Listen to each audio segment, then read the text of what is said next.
Good morning students.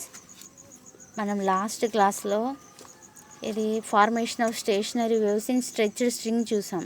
ఇప్పుడు formation of stationary waves in open పైప్లో వీటిలో ముందు what is meant by harmonics అంటే ఏంటి, ఓవర్ టోన్స్ అంటే ఏంటి తెలిసి ఉండాలి.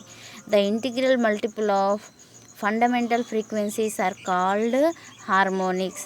ఏంటది? The integral multiple of fundamental frequencies యొక్క ఇంటిగ్రల్ మల్టిపుల్ని మనం ఏమంటాం? హార్మోనిక్స్. నెక్స్ట్ వన్ వచ్చి overtones. The frequencies higher than the fundamental frequency. ఏ ఫ్రీక్వెన్సీస్ అయితే ఫండమెంటల్ ఫ్రీక్వెన్సీ కన్నా ఎక్కువ ఉంటాయో వాటిని మనం ఏమంటాము? Overtones. ఇప్పుడు మనకి స్టేషనరీ వేవ్స్ ఓపెన్ పైప్లో ఎలా ఫామ్ అవుతాయో చూడాలి. First of all what is meant by open pipe? Open pipe అంటే ఏంటి? If both ends of the organic pipe, అంటే ఏదైనా ఒక పైప్ తీసుకుంటే సిలిండ్రికల్ షేప్లో ఏదైనా గొట్టం తీసుకుంటే అది మెటాలిక్ అయి ఉండొచ్చు, లేకపోతే ప్లాస్టిక్. టూ సైడ్స్ ఓపెన్ చేసి ఉంటే ఇట్ ఈస్ కాల్డ్ దాన్ని ఏమంటాము? Open pipe. అయితే ఇప్పుడు ఈ ఓపెన్ పైప్లో ఎలా ఫామ్ అవుతాయి స్టేషనరీ వేవ్స్ అనేది చూద్దాం. ఫార్మేషన్కి మనకి 2 మార్క్స్ ఉన్నాయి. ఇది కొంచెం జాగ్రత్తగా రాసుకోవాలి. Explanation. If A sound wave is sent in to one end of the organ pipe. ఒక సౌండ్ వేవ్ని ఆర్గాన్ పైప్లోకి ఒక ఎండ్ వైపుకి పంపిస్తున్నాం. దాని ఆఫ్ లెంత్ ఎంత? ఎల్. అప్పుడు ఏమవుతుంది? Then it is reflected at the other end. ఆ వేవ్ అదర్ ఎండ్ దగ్గర రిఫ్లెక్ట్ అవుతుంది by the superposition of, ఇక్కడ superposition of incident and reflected wave. Incident wave, reflected wave రెండు superimpose అయ్యి ఏం form అవుతున్నాయి మనకి? Stationary waves are formed in organ pipes. అయితే at open end always, open end దగ్గర ఎప్పుడు ఏం ఫామ్ అవుతుంది? Antinode is formed. Next, the distance between two antinodes ఎంత? Is λ/2. The distance between one node and one antinode అయితే ఎంత తీసుకుంటున్నాం? λ/4. ఒకసారి ఎక్స్ప్లెనేషన్ ఏం తీసుకుంటున్నాం ఇక్కడ? When a sound wave is sent into, పంపిస్తున్నాం one end of the organ pipe పంపిస్తే దాని లెంత్ ఎంత? ఎల్. ఇట్ ఈజ్ రిఫ్లెక్టెడ్ ఏమవుతుంది? Other end by the superposition of, ఏ రెండు సూపర్ పొజిషన్ అవుతున్నాయి? ఇన్సిడెంట్ వేవ్, రిఫ్లెక్టెడ్ వేవ్ రెండు superimpose అవ్వడం వల్ల స్టేషనరీ వేవ్స్ అనేవి ఫామ్ అవుతాయి. అయితే ఇప్పుడు first fundamental frequency or first హార్మోనిక్కి మనకి మ్యాథమెటికల్ ఎక్స్ప్రెషన్ రాయాలి. ఇప్పుడు డయాగ్రామ్ చూడండి. ఇక్కడ ఈ డయాగ్రామ్ మనం length of the open pipe ఎంత? ఎల్. ఈ డయాగ్రామ్లో ఫస్ట్ ఇక్కడి నుంచి వెళ్తుంది వేవ్, ఇక్కడి నుంచి మళ్ళీ ఏమవుతుంది? ఇది ఇన్సిడెంట్ వేవ్, ఇది రిఫ్లెక్టెడ్ వేవ్. ఓపెన్ ఎండ్ దగ్గర ఎప్పుడు ఏం ఫామ్ అవుతాయి అని చెప్తున్నాం? యాంటీనోడ్. ఇది ఒక యాంటీనోడ్, మధ్యలో ఏం ఫామ్ అయింది? నోడ్. కాబట్టి ఎన్ని యాంటీనోడ్స్ ఫామ్ అయినాయి ఫస్ట్ హార్మోనిక్లో? 2 యాంటీనోడ్స్, 1 node is formed. అదే ఫస్ట్ ఎక్స్ప్లెనేషన్లో రాస్తాం. ఏంటది?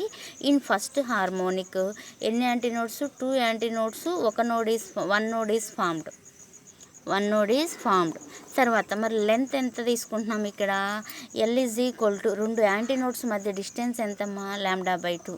So L is equal to ఎంత తీసుకోవాలి? λ/2. మనం λ is equal to cross multiply చేస్తే ఎంత అవుతుంది? 2l. Next, the relation between speed of the wave and frequency. మనకేం తెలుసు? v is equal to n λ. దీని నుంచి frequency n is equal to v/λ రాసుకోవచ్చు. v ప్లేస్లో vని, λ ప్లేస్లో ఎంత ఉంది? 2l. ఆ 2l ఇక్కడ సబ్స్టిట్యూట్ చేస్తున్నాం. కాబట్టి first harmonic formula n1 is equal to ఎంత? v/2l. అలానే సెకండ్ దాన్ని రాసేసరికి ఏమవుతుంది? డయాగ్రామ్ వచ్చి ఓపెన్ ఎండ్ దగ్గర ఎప్పుడు యాంటీనోడ్, ఇది ఇన్సిడెంట్ వేవ్ ఇలా వెళ్తుంది. వీటి నుంచి వెనక్కి వచ్చేది ఏంటది? Reflected wave. ఎన్ని యాంటీనోడ్స్ ఫామ్ అయినాయి? 3 యాంటీనోడ్స్. ఎన్ని నోడ్స్ ఫామ్ అయినాయి? 2 నోడ్స్ ఆర్ ఫార్మ్డ్. కాబట్టి in second harmonic 3 antinodes and 2 nodes are formed అని రాస్తాం. నెక్స్ట్ డెరివేషన్ వచ్చేసరికి ఎల్ ఈజ్ ఈక్వల్ టు, చూడండి ఇక్కడ యాంటీనోడ్కి మధ్య డిస్టెన్స్ ఎంత? λ/2. మరి ఇంకొక యాంటీనోడ్కి మధ్య డిస్టెన్స్ ఎంత? λ/2. టోటల్ యాడ్ చేస్తే ఎంత వస్తుంది? Length L is equal to 2λ/2. 2λ/2. దాని నుంచి ఎల్ ఈజ్ ఈక్వల్ టు ఏమవుతుంది? Lambda is equal to 2L/2. మనం second frequency N2 is equal to ఏం రాసుకోవచ్చు, ఇది ఫండమెంటల్ కాబట్టి N1 అనుకున్నాము, ఇది సెకండ్ హార్మోనిక్ కాబట్టి N2 అనుకున్నాం. N2 is equal general formula lambda. V ప్లేస్లో ఇక్కడ ఎంత పెడుతున్నాం, Vని, లాంబ్డా ప్లేస్లో ఎంత పెడుతున్నాం, 2L/2. అది జనరల్గా రాసుకునేటప్పుడు ఈ 2 క్యాన్సిల్ చేయొచ్చు, కానీ మనం ఇంటిగ్రల్ మల్టిప్లికేషన్ రాస్తాం కాబట్టి N2 is equal to 2V/2L. దాన్ని ఎలా రాసుకోవచ్చు, 2 × V/2Lగా రాస్తాము. V/2L ప్లేస్లో మనం ఎంత రాసుకోవచ్చు, N1. That is equal to N2 is equal formula ఏంటమ్మా, 2V/2L. ఇది 2N1గా రాస్తున్నాం. నెక్స్ట్ వచ్చేసి థర్డ్ హార్మోనిక్. దానికి ఇంకో పేరేంటి, సెకండ్ ఓవర్ టోన్. థర్డ్ హార్మోనిక్లో total length of the organ pipe ఎంత, L. ఇప్పుడు ఇదేమో ఇన్సిడెంట్ వేవ్, ఇక్కడ నుంచి ఇది రిఫ్లెక్టెడ్ వేవ్, కాబట్టి యారో మార్కు ఆపోజిట్ డైరెక్షన్లో వేయాలి. ఇప్పుడు థర్డ్ హార్మోనిక్లో ఎన్ని యాంటీనోడ్స్ ఫామ్ అయినాయి చూడండి. ఓపెన్ ఎండ్ దగ్గర ఎప్పుడు యాంటీనోడే, 1 2 3 4 యాంటీనోడ్స్. నోడ్స్ ఎన్ని ఫామ్ అయినాయి, 3 నోడ్స్ ఆర్ ఫార్మ్డ్. అదే ఇక్కడ రాస్తాం, 3 nodes are formed. Total length ఎంత వస్తుంది చూడండి, యాంటీనోడ్కి మధ్య డిస్టెన్స్ λ/2, ఇంకొక యాంటీనోడ్కి మధ్య డిస్టెన్స్ λ/2, ఈ యాంటీనోడ్కి మధ్య డిస్టెన్స్ λ/2. మొత్తం కలిపి ఎంత అవుతుంది, length is equal to 3 λ/2. Lambda is equal 2L/3. ఇప్పుడు V is equal to N λ, అన్నిట్లో అదే కదా సబ్స్టిట్యూట్ చేస్తుంది. N3 ఈజ్ ఈక్వల్ టు ఏమవుతుంది, V/λ.